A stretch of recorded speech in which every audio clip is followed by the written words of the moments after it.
afternoon, everybody. Welcome to Coffee with Principals. I'm Presbytera Maria Cuyanos. I am the SRS school principal, and I'm also the lower school academic dean for Scholé Academy. I'm so glad you all have joined us. There was a bit of a hiccup at the beginning, so hopefully those that wanted to come will be forthcoming. All right, so with us right now, we have two instructors. And so since we're a small, intimate group, why don't we introduce ourselves? Elizabeth, let's start with you. Sure. I'm Elizabeth, and I am new to teaching for Scholé Academy in the Canterbury House this year.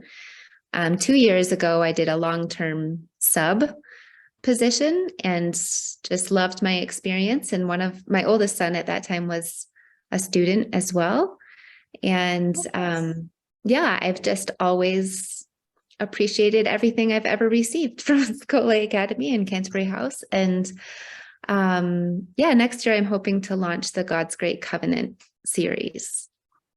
So I do love that. I did get the chance to teach 1 year of that using that spine text in SRS, and I loved it. yes, I love it. I've used it for my kids, and it's been wonderful. Yeah, good. And Miss Lauren. Hi, my name is Lauren Hartkey. This is my second full year teaching with Scholé Academy. This is Sophia. She'll be joining me for as long as she feels like, which may not be very long. We'll see. But I teach middle school humanities. Last year I taught medieval history and medieval lit, as well as ancient history and ancient lit. This year I'm just doing 2 sections of ancient literature and ancient history. We're having a whole lot of fun. I also have been tutoring an art history student this year in a new course that I've never done before, and that's been very, very rewarding and a whole lot of fun. So yeah, it's been a good year. That's great. That's great. So we are here to discuss, and thank you ladies for coming. We're here to discuss a new free program, and I'll pull up, there it is. I'll pull up my document here. New free program for parents called Classical ParentU, actually, ParentU. And today's topic that we kind of picked up on that correlated with last month's coffee was retrieving and renewing truth, goodness, and beauty. Of course, the 3 parts of classical education that is mostly lifted up. So ParentU is a resource for parent orientation. It's a free resource on classicalu.com that contains 5 short lessons currently with Dr. Christopher Perrin, but they are going to be adding additional contributors, including other parents, to also fill out the curriculum for our parents. And everyone is invited. There is no subscription required to view, and you can find it at classicalu.com/courses, ParentU with Christopher Perrin, as you see here. One of the things that Dr. Perrin lifts up in this short video, about 13 minutes, is Psalm 19. So I thought we should use this as our prayer. So Elizabeth or Lauren, would either of you like to read this for us? Sure, I'm happy to. Okay. Psalm 19 for the director of music, a psalm of David. The heavens declare the glory of God. The skies proclaim the work of his hands. Day after day, they pour forth speech. Night after night, they reveal knowledge. They have no speech. They use no words. No sound is heard from them. Yet their voice goes out into all the earth, their words to the ends of the world. In the heavens, God has pitched a tent for the sun. It is like a bridegroom coming out of his chamber, like a champion rejoicing to run his course. It rises at one end of the heavens and makes its circuit to the other. Nothing is deprived of its warmth. The law of the Lord is perfect, refreshing the soul. The statutes of the Lord are trustworthy, making wise the simple. The precepts of the Lord are right, giving joy to the heart. The commands of the Lord are radiant, giving light to the eyes. The fear of the Lord is pure, enduring forever. The decrees of the Lord are firm, and all of them are righteous. They are more precious than gold, than much pure gold. They are sweeter than honey from the honeycomb. By them your servant is warned.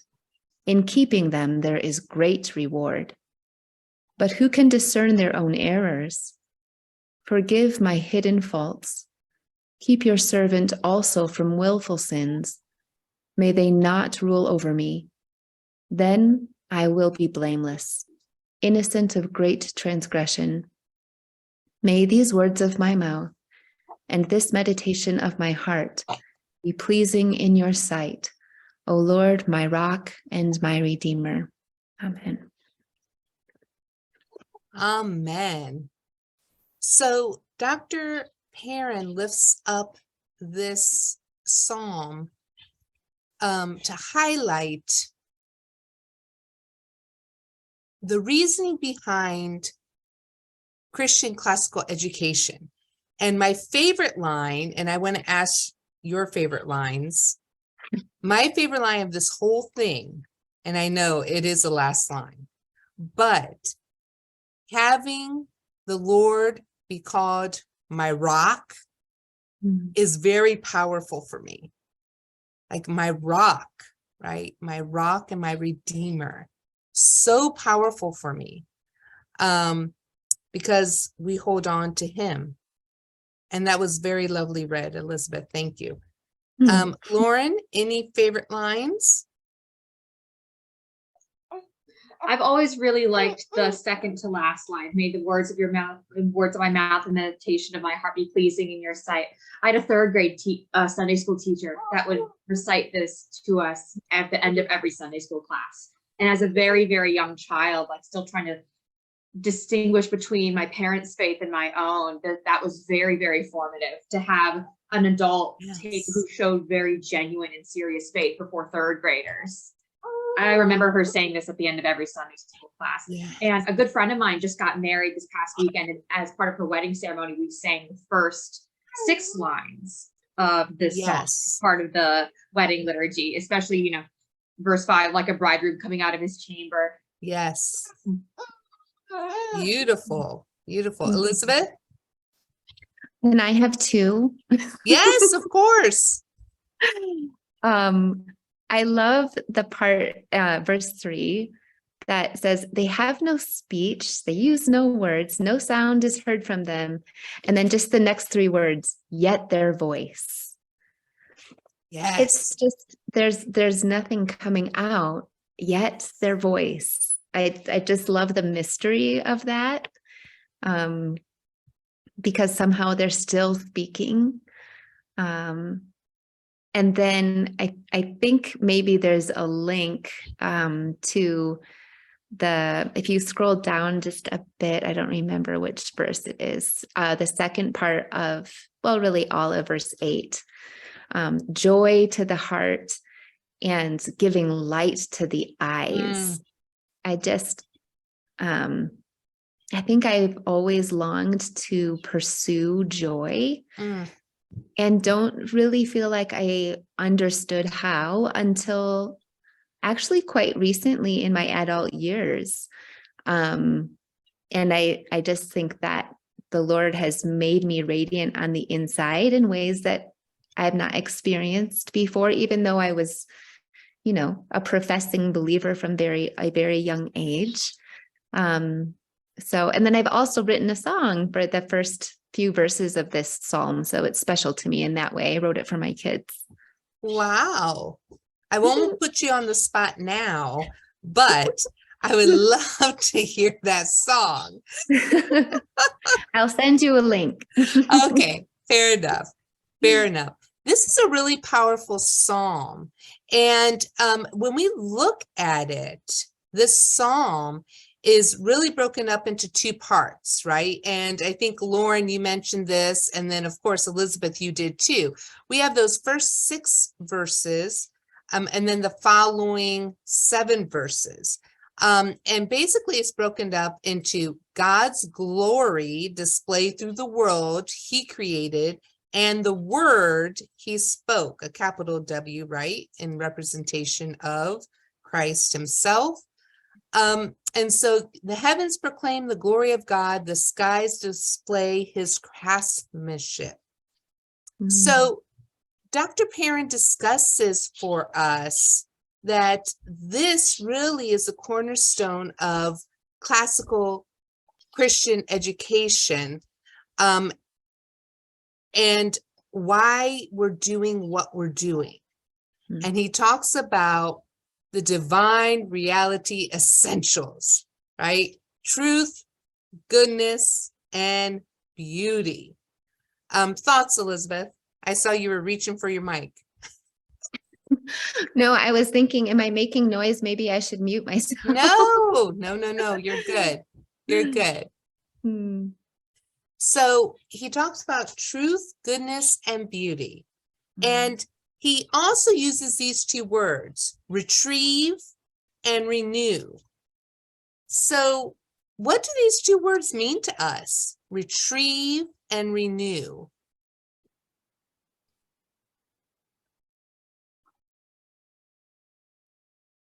My first thought is a dog.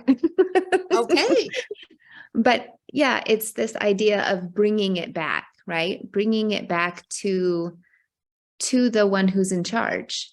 So to a master, bringing back to a master.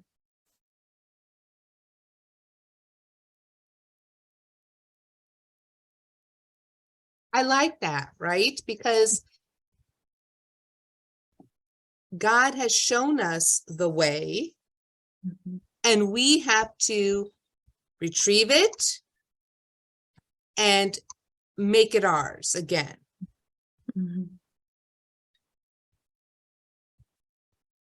So I was thinking of antique shopping. I really was. I was like, okay, so in antique shopping, right, you find a bureau or you find something specific, and then you go and you take it, right? You salvage it, and then you put some love into it, but not to the point that it's indistinguishable, right? So I thought about it as antique shopping, because we go and find this very old, dusty piece, and maybe scratched up and maybe, needs some polishing. But as they say in the antique world, the bones are good, right? And then we take it home and we dust it off, and we, try to maybe put some oil on it and renew it, right? So it comes back to the glory it was. So I was thinking along the same lines of getting something that we know is useful, has been around a long time, stood the test of time, and just making it our own again.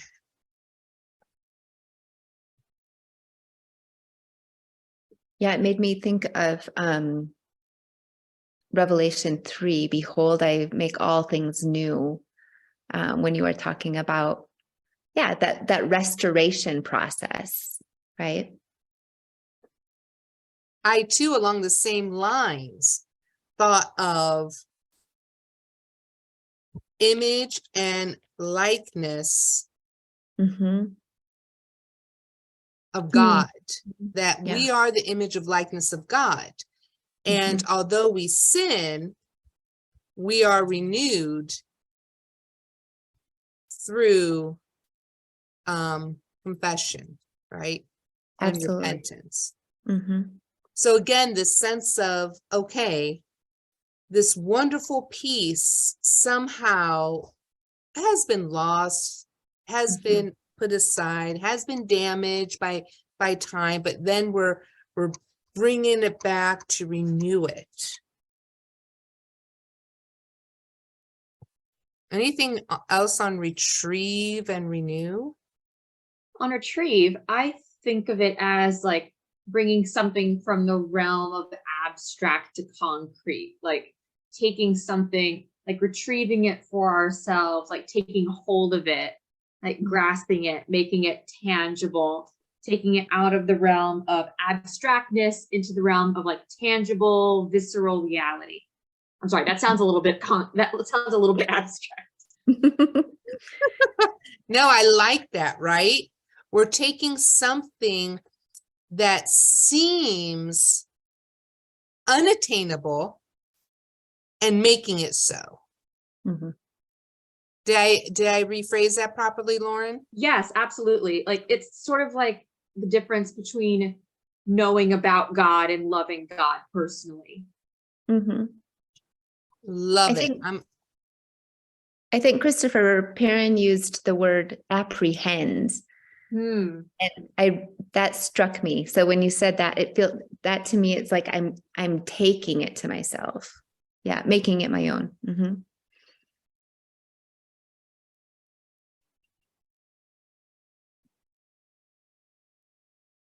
I think that's so powerful, right? That we are living beings. God is a living God, and our relationship is an active one.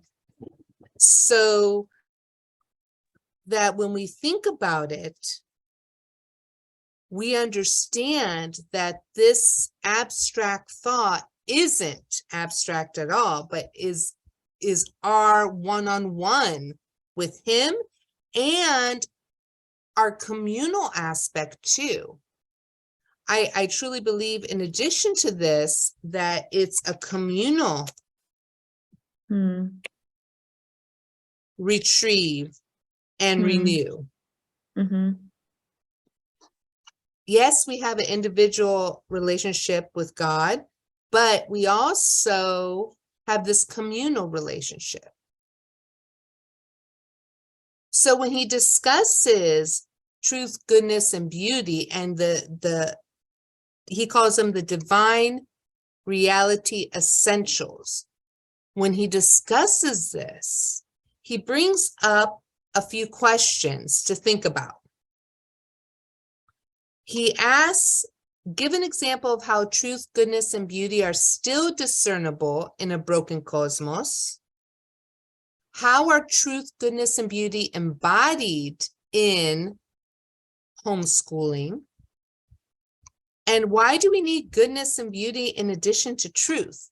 Because he does talk about that for a very long time, we focused on truth. And whatever that truth is, facts, history, we focus on truth.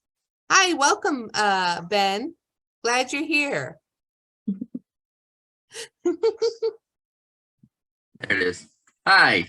Hello, we're a small and mighty group. You want to introduce yourself?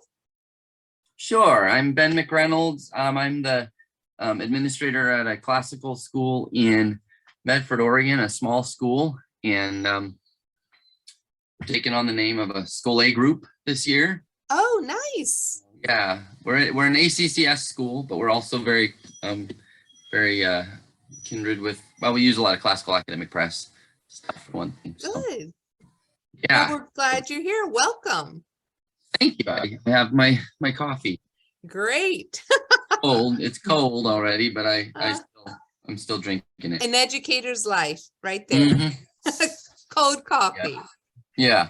So we were discussing, and just to do a really quick recap for you, we were discussing retrieving and renewing truth, goodness, and beauty, which is part of a series on ParentU that Dr. Chris Perrin is actually offering 5 sessions that will be also filled out. So, you know, you mentioned Scholé groups. For those that don't know, Scholé groups are available for those brick and mortars, right? And a brick and mortar and homeschooling communities that they can come and actually use it. But he actually put this into lessons for parents, and it's a free subscription. So we were discussing, we went to Psalm 19, discussed that, and then of course, truth, goodness, and beauty, and what it means to retrieve and renew. So we are just now moving into the discussion questions. And as you came in, Ben, we were talking about how Dr. Perrin, within the context of this lesson, he discusses how we've done very well in general across the board in education, highlighting truth, right? Facts, knowledge, but goodness and beauty seem to have fallen away a little bit. So where do we want to pitch our tent, and which question or point do we want to start with? Elizabeth, Ben, Lauren?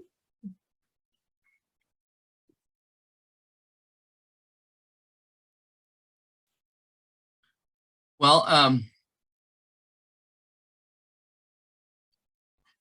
I think our I've been thinking a lot about how our classical movement is very much trying to remember and recover the cosmology of the Middle Ages.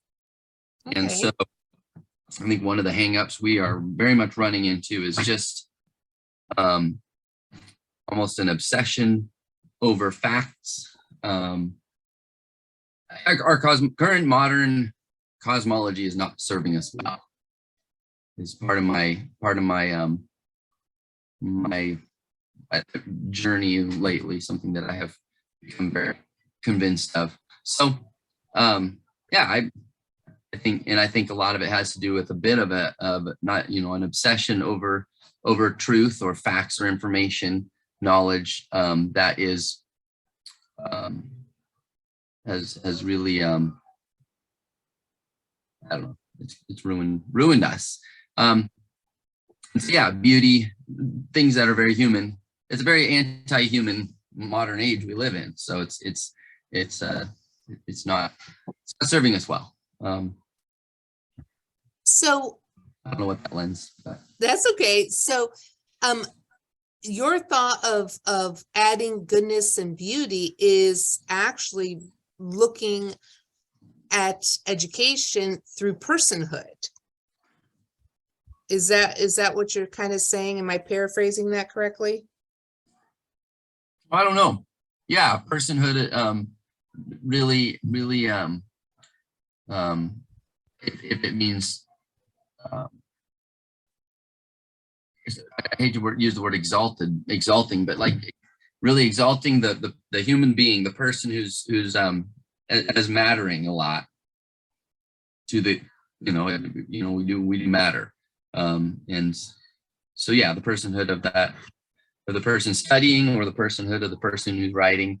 I'm new to a lot of stuff where I'm now teaching my first great books class, and we're going through medieval literature. Beautiful.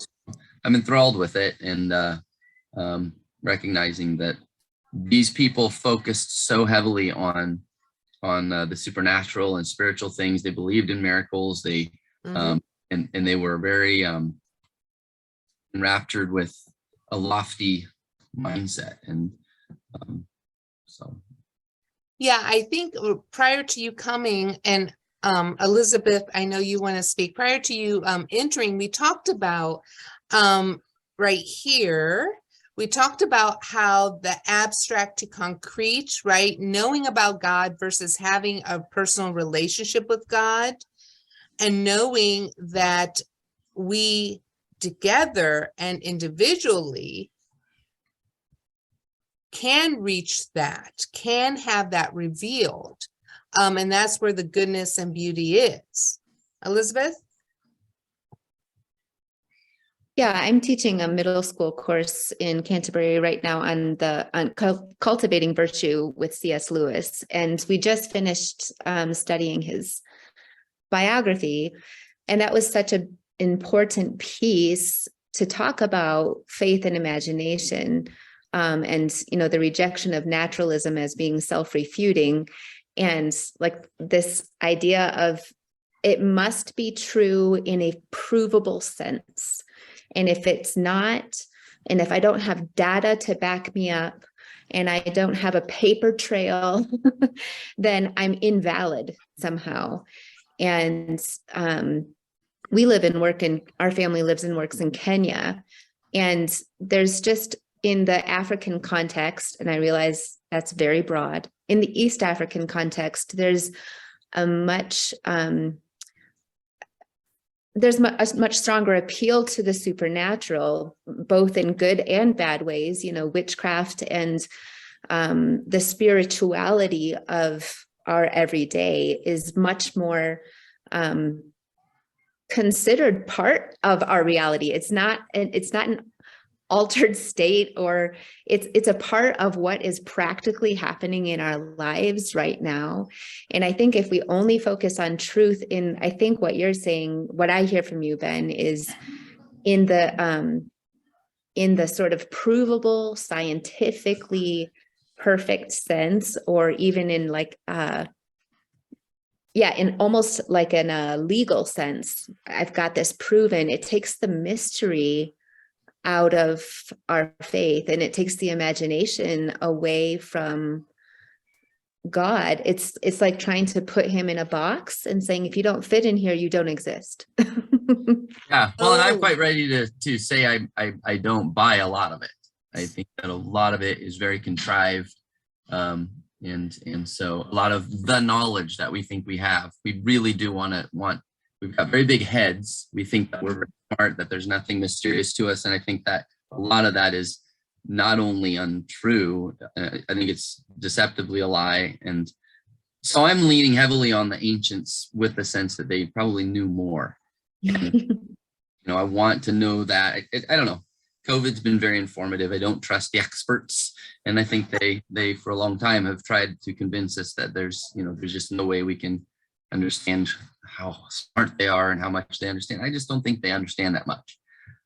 So, you're so right, Ben. And I love what you said, Elizabeth, because St. Athanasius the Great, right, one of our early church fathers, he said, if you try, and I'm paraphrasing, if you try to put God in a box, he ceases to exist to be God, because as creation, we cannot fully understand Creator. We only can understand what he reveals to us through that relationship. And so the mysticism is interesting. We all come from different faith traditions. In the Eastern Orthodox Church, where my faith traditions come from,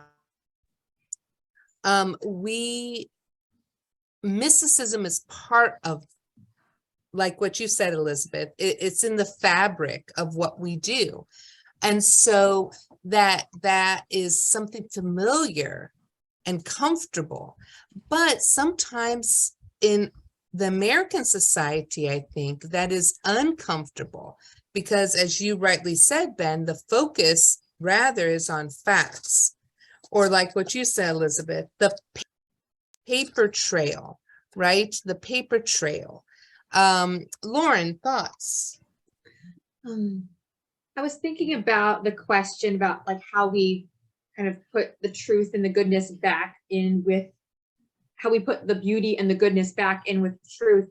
I see this a lot when I hear students compare my literature class with other literature classes they have taken. I actually have a student in my ancient literature class that is taking a class, like a great books class. And it's classical. It's from a classical perspective. It's a classical school. And she told me all of the books that they're reading. I mean, the reading list is like a who's who of fantastic literature from the past, which is great, but they're doing it all in like a semester. Like they are racing at a NASCAR pace through all of these books. And like, I'm thinking, how do you like even get the facts out of a reading like that, much less the goodness and the beauty? And in my literature classes, at least, the way I try to like put the emphasis on the goodness and beauty of a text is, by practicing Scholé, by doing it restfully, by taking it slowly. And my greatest hope is that this will not, I teach literature to middle schoolers. This is probably their very first introduction to something like the Aeneid or the Odyssey. And my hope is that they will enjoy it their first time through, and they will want to go back to it later in life with a greater degree of life experience and relate to it more. And they'll be able to see the truth and the goodness and the beauty in this text, when if they had this at a public school, they may have 3 or 4 weeks with a text and speed through it as fast as possible, and then just continue to dissect it to death from like a higher criticism standpoint, and not even think about how they might actually enjoy it. It has a lot of just the influence of Western culture in our, at least modernity today, this need to just check boxes off. I did that, I did that, and not really participate in where you want to just own the text. I got it, put it away, and move to the next one. I feel the pressure. I mean, I feel like I'm late to the game. I'm new to classical. I've got all this stuff to do. I just need to check these boxes off so that I feel that pressure immensely. And obviously that's not how they were written. That's not what they were intended for. So I think that's good. Yeah, I think that we have to remember there is, like what you said, Lauren, make haste slowly, right? Festina, lente, make haste slowly. And how many times in my own literature class, right? I've read this book. It's okay. I read this book once every 2 years. Why? You've already read it, right? And it's because it's modeling that what is true, what is good, what is beautiful, like what you said, Ben, is not with the first run through. Sometimes it's time. Sometimes it takes several reads or several journeys to a pilgrimage site, right? Like I said earlier, where are we going to pitch our tent and stay a while, right? It's not about going through the scenic route full speed ahead. It's about moseying through each part and enjoying what is there. And definitely that brings that truth and that goodness and that beauty all in sync.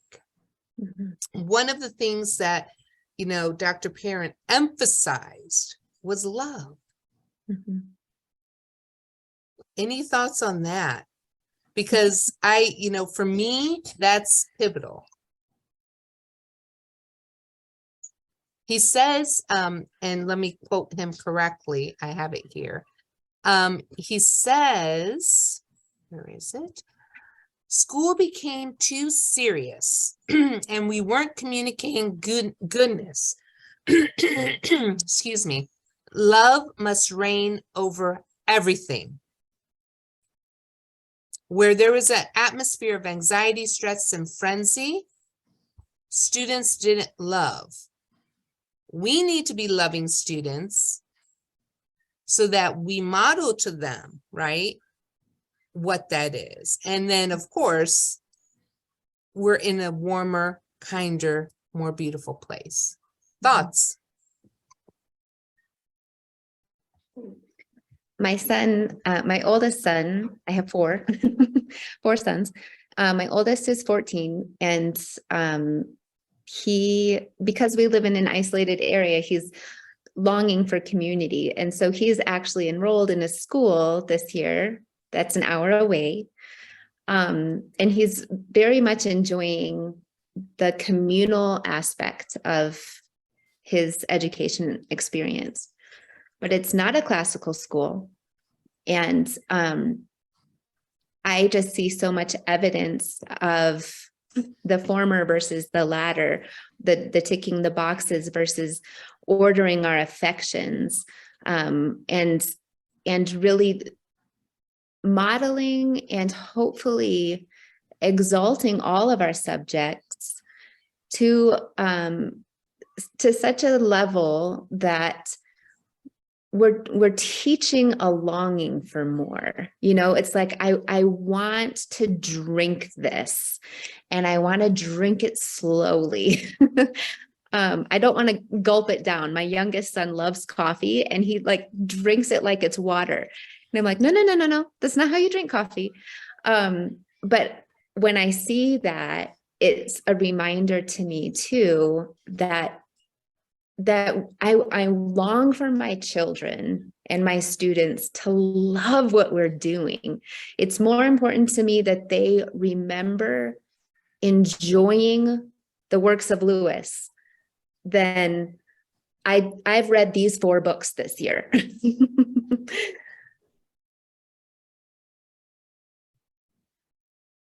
It's not about what, it's about how, right? Decoding words is the easiest of it all. It's the how. What do we get from it? And I love your metaphor with the coffee, right? Do we just gulp it down, or do we really savor it? Right? All the different flavors that can come in. That's hard to teach, I think, without modeling. Lauren, I see you shaking your head. Yeah, I definitely agree. Like, I think the worst thing you can do to a great book is read it quickly. I honestly think that's the worst thing you can do. And like, I read these books every year, and I tell my students, I've read this like 6 times now. And every single time, if I could read it 6 times, then you can read it at least twice, because some of them have had a couple of these before. And where was I going with this? I was saying that the worst thing you can do is read it fast. And yeah, because that's how you savor things. That's how the enjoyment comes through. And students really, at least my middle schoolers, they really feed off the energy of the instructor. And if we are showing wonder and affection and just a desire to take something in, I think they're a little bit more motivated to do so themselves. I mean, it's also the last week before Thanksgiving. They're all having a hard time, but now it's very important now to still model that thirst for truth, as well as accompanying goodness and beauty. When the frenzy of being right before break, after a long stretch with no breaks, whenever that, the very real pressures of the academic year are weighing on them. I actually have to slip away. I'm sorry. Thank you. Thank you. Yeah. Thank you. Yep. I'll look forward to next time. Yes, thanks, Ben.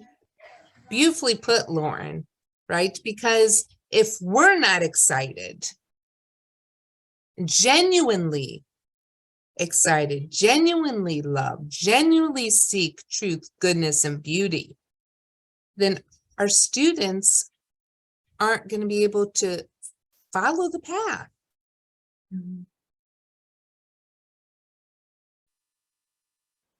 Elizabeth? Yeah, I was thinking, Lauren, when you were talking about modeling that, like, to me, remembering being a student in middle school, that is what made my teacher beautiful. It wasn't about how they looked or what they dressed like, all those surfacey things that we say are beautiful in our modern Western culture. What made a person or a teacher beautiful to me, and I think you alluded to this with your 3rd grade Sunday school teacher too, like that imprint that was left in your heart from the depth, and that's the beauty, right? We get this opportunity to reflect glory to our students, and it's weighty, right? But it's so light at the same time. Yeah, I pictured you being beautiful in your class. Thank you. 4 months postpartum, I need all the esteem boosts I can get. I think you're amazing.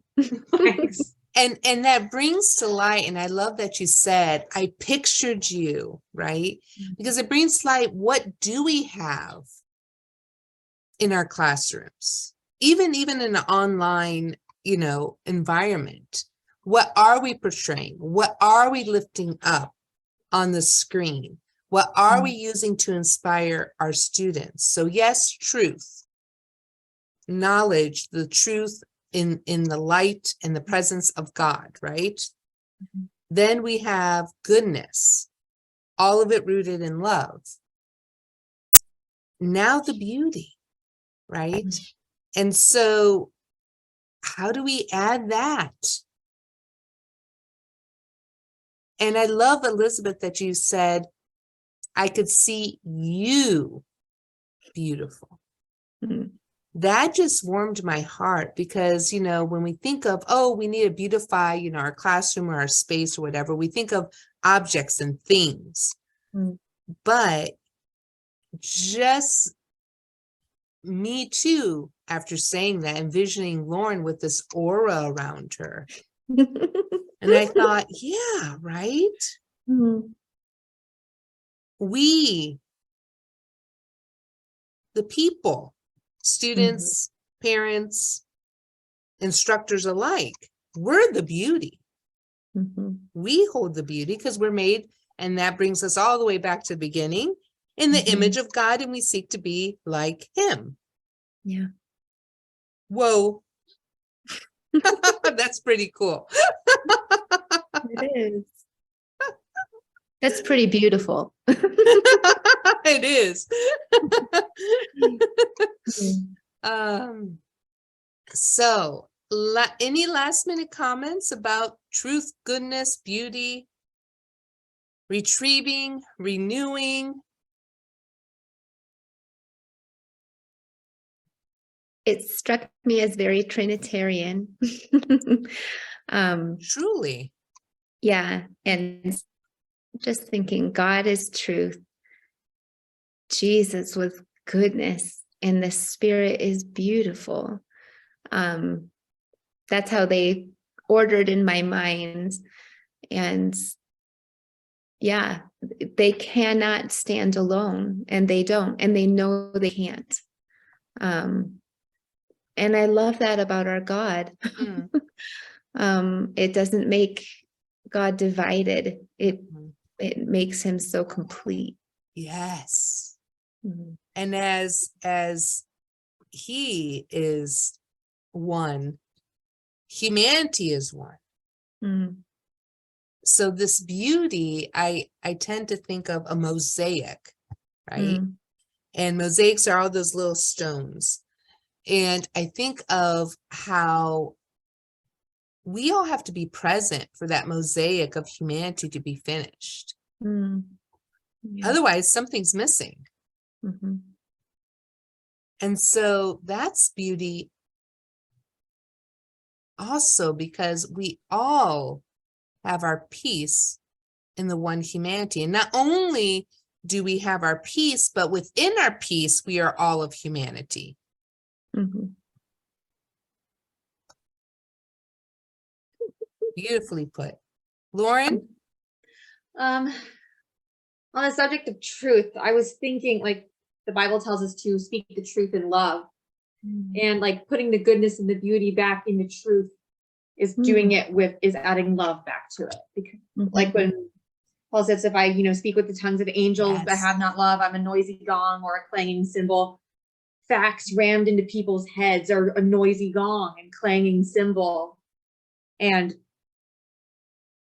But the goodness and the beauty taught along with the facts, the affection, the wonder, that is what makes it sink in and not cause students to become calloused in their affections or to stop up their ears for, annoyance and out of frustration, but causes them to be receptive to it. That humility aspect, right? There's much we can deep dive into all of these topics. But but unfortunately our time is running out. However, I do want to just say one more time for those of you watching the video that ParentU has these resources for parent orientation for those that would like to join in on the Christian classical education movement. And as Ben said earlier, we do have what's known as Scholé groups, and I'll actually pull that up for us really quick so we can take a look at that. And Scholé groups is offered through Classical Academic Press, Classical U, and actually Scholé Communities. It was actually renamed recently, Scholé Communities, so forgive me on that. I know as Scholé groups, and it's going to take a little time for me to unlearn it. Scholé Communities is a community of networks, and you can become your own Scholé community. All the information can be found in classicalu.com/Scholé groups 1, and you are more than welcome to go through there and take a look at what they can offer you as a co-op, as a homeschool, or even as a brick and mortar, as Ben had mentioned previously. So, last parting comments, ladies, or Sophia? I don't think so. All right. Well, Took a Lauren, little snooze. do you want to lead us in a closing prayer since Elizabeth led the opening prayer? Sure, I'll go ahead and do that.